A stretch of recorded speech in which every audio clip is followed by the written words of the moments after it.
the first time anybody has ever told Israel what to do. Israel is having to accept things that it would never have dreamed. Does that extend to not only Gaza's long-term governance, but Israel's relations with Iran and Saudi Arabia? The Saudis don't want to talk to the Israelis, not because they support the Palestinians, but because they don't trust the Israelis. Do you think there will be a greater airing of some of the internal divisions that characterize Israeli society? It doesn't matter if you are from the left or from the right. If you want to be an Israeli, you should hold security above everything else. Security means saving Jewish lives at all costs. And this was the choice that Israelis made. Do you think that still holds even for a government accused of prioritizing political survival over concerns of national security? Netanyahu has politicized security, but on the other hand has expanded security. He's made demands. His security doctrine basically says Israelis are secure when Israel enjoys the ultimate freedom to do whatever it wants, whenever it wants, to whomever it wants, for as long as it wants. At least as far as Netanyahu is selling it, a lot of Israelis are buying it. There's a good chance he wins the next election. We are now several weeks into the US brokered Gaza ceasefire, and still its future remains uncertain. Meanwhile, Israelis are divided on their own country's future. Polls suggest roughly half of the country support a return to war in Gaza. So, what is next for Israel? Will it return to war in Gaza or elsewhere? And does its current leadership have the legitimacy to do so? In attempting to answer these questions, I am very fortunate to be joined by Ori Goldberg, an Israeli analyst and expert on Israel, Iran, and the region. Ori, thank you so much for joining us today. Thank you for having me, Tom.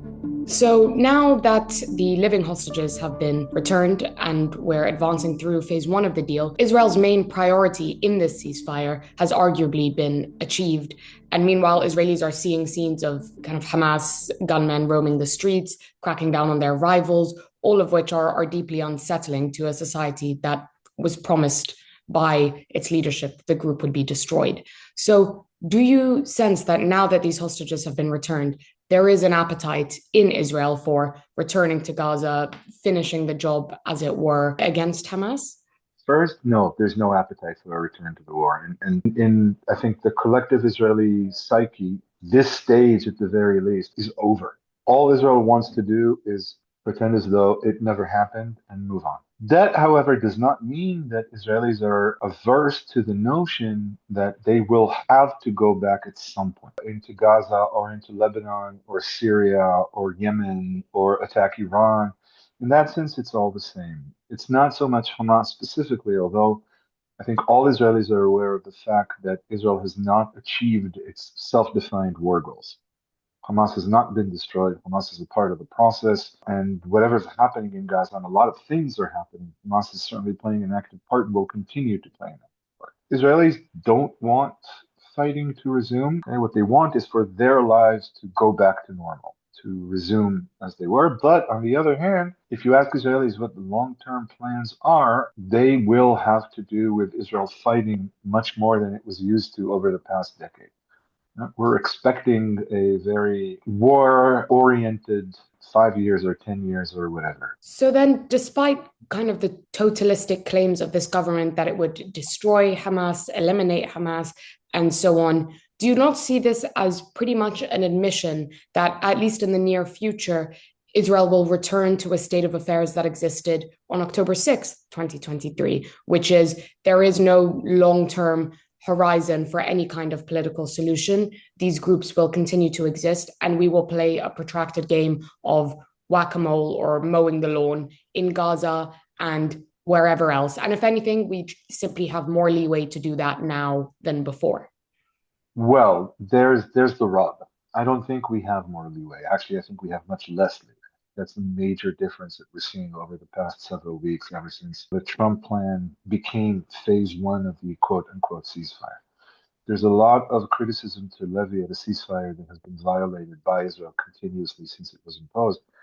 But the one thing that is actually happening is that Israel is losing control of what's happening in Gaza, if it hasn't already completely lost control.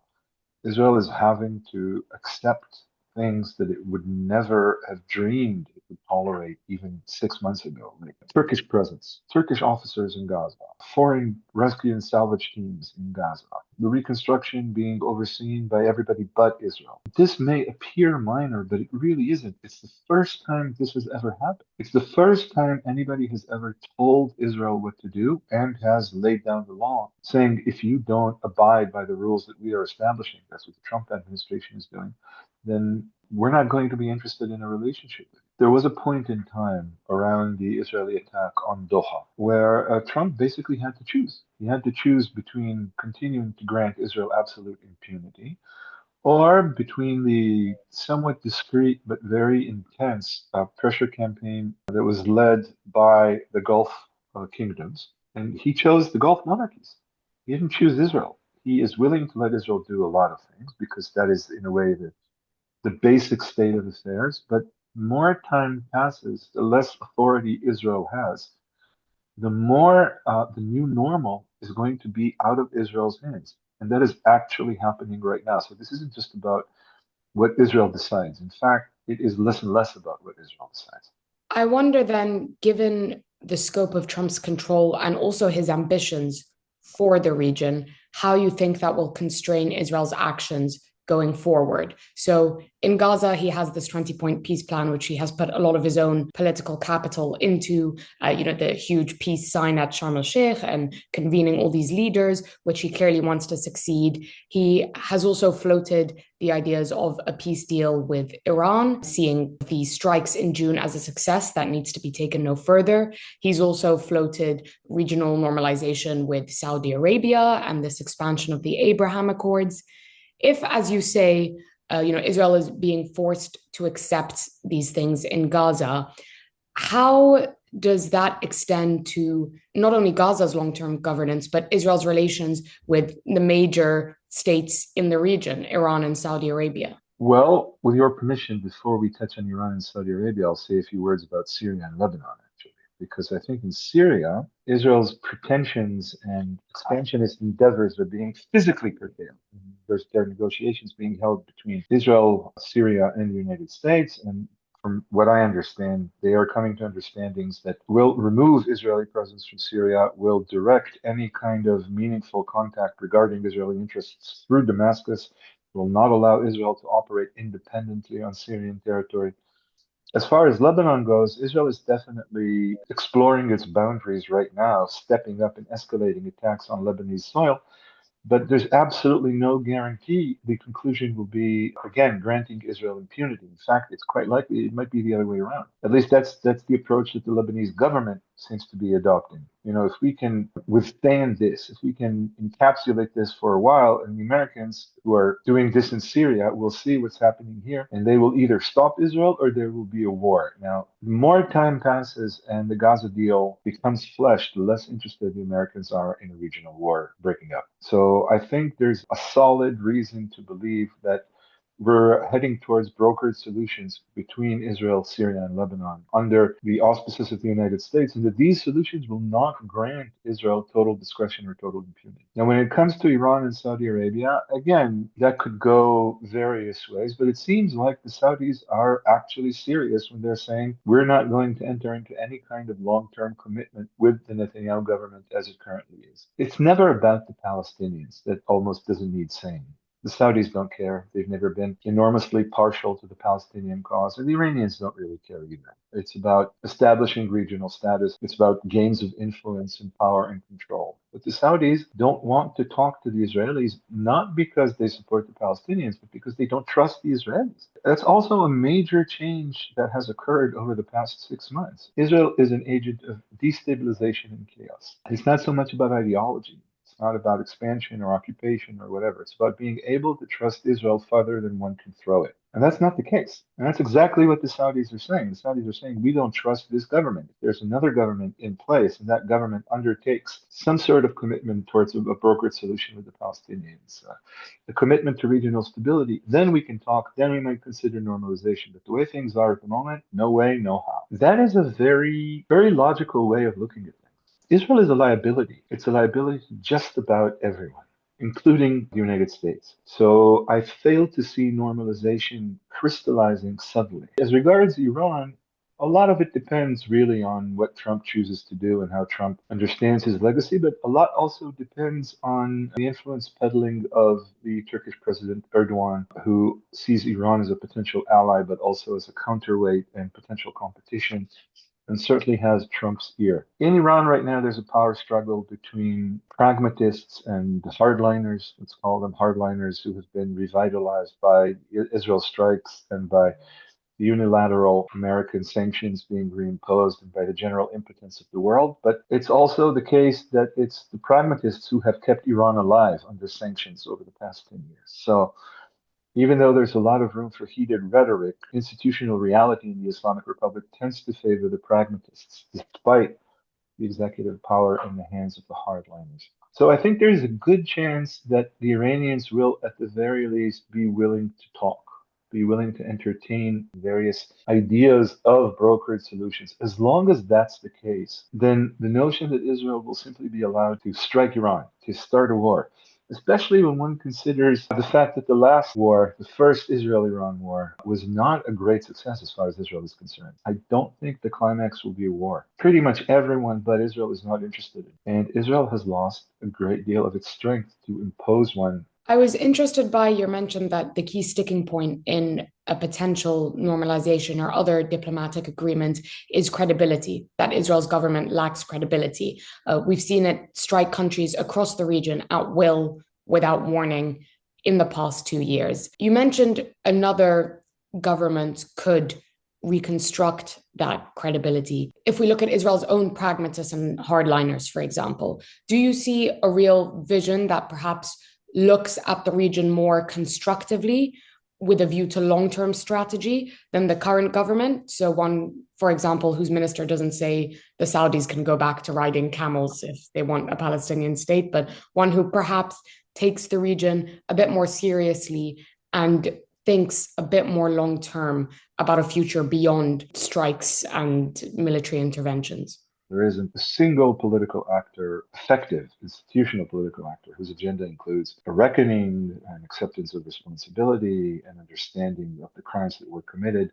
All of this will have to be superimposed. This will require the commitment of the world. It will require an upholding of the decisions made by international legal tribunals. The world may try to use the rise of a new government in Israel to say, well, now we can talk to the Israelis and we can, to some extent, make most of it better. But as far as Israel is concerned, nothing will be coming from inside Israel anytime soon. Israelis are most definitely not prepared to reckon with their actions. Another comparison I see frequently to Israel is Serbia in terms of international isolation, the growing unpopularity of the leading political figure, in that case Milosevic, in this case Netanyahu. But even despite the attempts at an international legal process, even despite fairly solid international consensus about Serbia's actions, 30 years on, the country does not seem to have healed or reckoned with its actions in any meaningful way. It instead sees the world as unfairly united against it, as all these international legal institutions as biased, and Serbia as alone because of that discrimination. And that reminds me a lot of the way that I hear Israelis talking about their current status on the world stage. So is that also a possibility that even if the government changes, even if there are international attempts to hold leaders accountable, society will really not face the moral reckoning that would be required after the past 2 years? Unfortunately, that seems to me the likeliest possible because there is really no interest in reckoning. And remember that in Israel, the discourse of perennial victimhood and ahistorical persecution is even broader and deeper because of Israel's weaponization of anti-Semitism. This discourse that says any criticism of Israel is anti-Semitism will be perpetuated in Jewish communities outside Israel. Those Jewish communities will ally themselves with the profoundly illiberal hard right in Europe and in the United States. The major hope that I have as an Israeli, and certainly these communities have, is from young Jews who have for 2 years consistently distanced themselves from this discourse and protested against Israeli actions and would now like to cast their Judaism in a very new light, in a sort of a resurgence of the global left. That's the hope. But anything coming from inside the establishment, that I think is just not feasible. The dividing line is very clear. You're either for us or against us. If you don't accept what Israel is doing as not just strategically salient, but as right and proper morally, then you're the enemy. And you are working against the Jews, and you're an anti-Semite. I mean, take this minor scandal that we're having here. The IDF's Judge Advocate General resigning because she leaked videos from Sdet Iman of Israeli soldiers torturing Palestinian inmates. It's become all about whether she leaked it or not. Nobody's denying the fact that this was actually carried out. But in 2 days, they'll be denying the fact that this was done. They'll be saying, well, because she leaked it, that means that nothing was actually done. Our soldiers don't rape Palestinians. We're moral. Okay, so that's the reality of Israeli discourse. There's no expectations should be placed on it, and its resources are simply insufficient to allow for any kind of reckoning. And the sad truth is, probably the saddest, is that the great majority of Jewish Israelis don't care. It's not even virulent hatred. They just don't care. The world is anti-Semitic. Push has come to shove. Everybody's showing their true colors. The Palestinians showed their true colors on October 7th, 2023, demonstrating their genocidal thoughts. The world is showing its true colors now because it's gradually growing more and more anti-Semitic. We have a few friends left, and they're being persecuted by the unholy Red-Green Alliance. We should embrace them as closely as possible, circle the wagons, and wait for action. That's a very, very harsh, very hawkish, defensive view of the world, rallying behind this more militaristic view of Israel. And yet, despite this kind of defensive barrier and this mentality within Israel, Israelis still seem to feel very polarized internally, even if they present an outward impression of unity and solidity, and even as they agree on things like the need for the war in Gaza and in the region, and this distrust of the world around them. Now, though, that there is a little bit of breathing room with this ceasefire, do you think there will be a greater airing of some of the internal divisions that have characterized Israeli society? I'm thinking about, the refusal of the ultra-Orthodox community to accept military conscription. I'm thinking of the sense of abandonment by their leadership, both on October 7th, but also in failing to secure the release of the hostages earlier. I'm thinking of the government's own strategy towards Gaza. Do you think that it's time to kind of flesh out some of those disagreements? This is the time for domestic squabbles. This is the time for domestic politics. It's time to get a grip on the local situation inside. While there is a difference, certainly between the ultra-Orthodox and less Orthodox Israelis, I think these 2 years of overt genocide have blurred many of these distinctions. The ultra-Orthodox, in that sense, are the exception to every rule because they're easy. And in a way, they unite everybody else. They unite the settlers and the secular reservists from Tel Aviv who served in Gaza because they really are behaving obnoxiously, the ultra-Orthodox, towards the secular elements. And this is all coming to a head because of various domestic issues, actually bringing the settlers and the secular Israelis together, because they're both fighting against the ultra-Orthodox who don't serve in the military. And now we're hearing from some of the heads of our opposition to Netanyahu that if they win the next election or come the next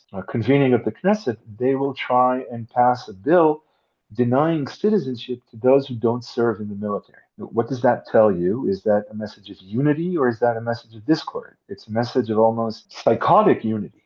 It's a message that says being Israeli means serving in the army and fighting. And of course, carrying out the occupation and oppressing and attacking. Nothing much is going to change. And the majority of Jewish Israelis, and the majority of Jewish Israelis is still not ultra-Orthodox, they may have their differences, and the secular educated people who live in Tel Aviv may mock our minister Smotrich for his statement about the Saudis riding camels or for his poor English. But ultimately, The foundational issue is whether you serve in the military or you don't. And what does that mean effectively? It means whether you're part of the Israeli fighting machine or you're not. Because if you serve in the military, you're not going to refuse no matter what happens. Israelis have demonstrated this. Hundreds of fighter pilots protested and demonstrated against the Netanyahu government. That's fabulous. But those fighter pilots did not refuse to carry out daily bombings that decimated Gaza's civilian population. So, at a rhetorical level, at a level of making ourselves feel good about ourselves, feel like we are a robust democracy that is really duking it out for the future and heart of Israel, then yes, we've got real domestic struggles ahead. Are we more Jewish? Are we more democratic? Whatnot. But I think that this all pales before the genocide. Because when it came to the genocide, we all came together, including the ultra-Orthodox. That, I think, is the ultimate test. And that test, we've either failed or succeeded, depending on who you ask. But we're not being torn asunder. If anything, we're only coming closer together. As you say, those political disagreements pale in comparison for a country where military service is at the heart of national identity and is seen almost as an entry requirement. The foundational principle is what Israelis would call security. And security means saving Jewish lives at all costs. And it means, of course, that Jewish lives are worth more than other lives, which grounds Jewish supremacy as the basic political principle of this Jewish democracy. And you move on from there. But security is apolitical. If you want to be an Israeli, then you should hold security above everything else. And it doesn't matter if you are from the left or from the right. But we've had 2 years of very overt genocide. And this was the choice that Israelis made. You know, not all of them supported the genocide overtly, but pretty much all of them enabled it either by accepting it, by choosing not to talk about it, by saying, we know it's bad, but do you have anything else you think we can do? Israeli Jews pretty much en masse supported the genocide. That, I think, makes all their internal qualms and issues and differences pretty much go away. You said that that consensus around security remains strong and that it is apolitical. Do you think that still holds even for a government which has repeatedly been accused of prioritizing political survival over concerns of national security, that has, in other words, politicized the question of security? I'm thinking ahead to October 2026, next year, when elections will be due. Do you think that is the major disqualifying point against the current government, that if they were to lose, it would be on account of deprioritizing the country's security, which would be a big blow for a prime minister who initially won elections by calling himself Mr. Security? On the one hand, yes, a lot of the scorn, a lot of the protest and sometimes hatred against Netanyahu is based on this idea that he has politicized and really, again, weaponized this general Israeli commitment to security for his own personal purposes. But on the other hand, and this is why he's such a consummate professional, he's also expanded the idea of security, because his security doctrine basically says Israelis are secure when Israel enjoys the ultimate freedom and impunity to do whatever it wants, whenever it wants, to whomever it wants, for as long as it wants. That is a sentiment that it would be very, very difficult for just about any Israeli Jew to disagree with. Because Netanyahu, on the one hand, has politicized security, but on the other hand, has expanded security. He's made demands. He's been willing to put his money where his mouth is to ensure that those demands are met. And now, at least as far as Netanyahu is selling it, a lot of Israelis are buying it. Our security, in that sense, is greater than it was because we have finally taken our destiny into our own hands. So both of these things are happening. On the one hand, there's a lot of scorn for Netanyahu. There's a lot of mistrust, a lot of sentiment that says exactly what you said. You've made this your own personal bailiwick, and we can't trust you because you don't understand this transcends politics. On the other hand, Netanyahu has been smart enough to constantly play this out as the next great leap forward, precisely in terms of security. And a lot of Israelis are not going to remain indifferent to that. I mean, they support him in that. People who would think that they would never be caught dead voting for him. Should an election be called? Should it be called before October 2026? When they're faced with a host of opposition figures who are pale epigons of Netanyahu, and you've got the real thing who says, look what I did. Now everybody's consulting us, everybody wants our opinion, everybody wants to work with us. A lot of Israeli Jews will vote for Netanyahu. There's a good chance he wins the next election. Still the only man that can protect Israel, that can meet this moment, as it were. Still the only real grown up in the room. I don't know if you remember, there was this big protest before the deal began to unroll and the hostages were returned in Tel Aviv, where Stephen Witkoff and Jared Kushner addressed the public. And at some point, I think it was Witkoff who mentioned Netanyahu, and the crowd booed. There was a week-long discussion in Israel about whether it was proper to boo him or improper, whether it showed the right kind of respect or whether it was disrespectful. Should we have done it? Should we have done it? The only person anybody talked about, including his greatest detractors, was Netanyahu, right? He is the only solid, actual person who's here. Everybody else is this ephemeral entity. So even on the merit of that alone, there's a good chance he's going to win the election. Yes, it is. I have to agree with you. Very difficult to see a post-Netanyahu Israel at this point in time, given how he repeatedly dominates the country's politics, despite everyone's best predictions and forecasts. And it's not an accident. A lot of his detractors would like you to believe that this was because he's been playing mind games and he's brainwashed the Israeli population. It's the opposite. He is quintessentially Israeli. He knows his public. That's why Israelis elect him again and again and again and again. Netanyahu wins elections because Israelis support him. And they support him because he is who they are. I think a lot of people watching can't disagree with that, even as Israelis insist that he's an aberration. He remains the country's longest serving prime minister. Who knows Well, what could change within the next year? But I think you're not the only one that has little hope for a different political horizon. Ori Goldberg, thank you so much for making the time to speak to us today. That was a fascinating discussion about what lies ahead for Israel. And I'm sure we'll be hearing from you soon. thank you for having me. It was my pleasure.